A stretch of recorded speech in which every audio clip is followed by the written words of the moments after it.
По примерот на останатите општини и Охрид утре ќе одлучува дали на 15 октомври ќе има или не референдум за бегалци.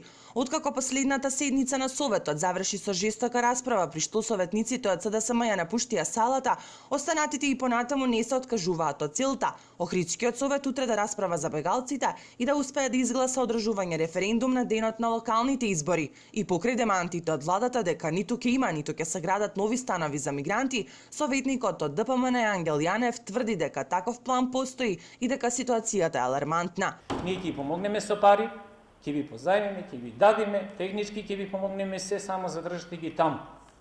Отприлика тоа е пораката на целата стратегија што и јас ја разбирам.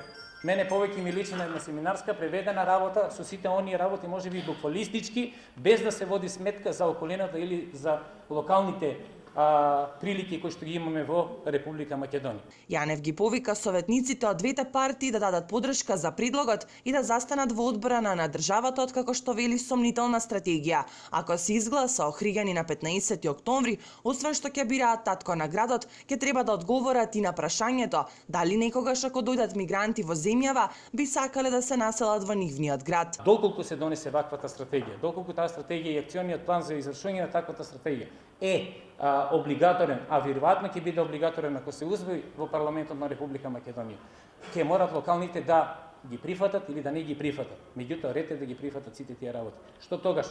Советниците од СДСМ и вчера на пресконференција повторно потенцираа дека предлогот за референдум е само губење време и дефокусирање од вистинските проблеми со кои се соочува Охрид. Велат дека ВМРО ДПМН манипулира со граѓаните за да собере поени на предстојните локални избори. Станови ќе има, но не за бегалци, туку за граѓани од социјална категорија. Досега референдум за мигранти изгласаа Битола, Гевгелија, Штип, Кавадарци и неколку скопски општини. Дали Охрид ќе ја поддржи ваквата одлука, ќе се знае утре.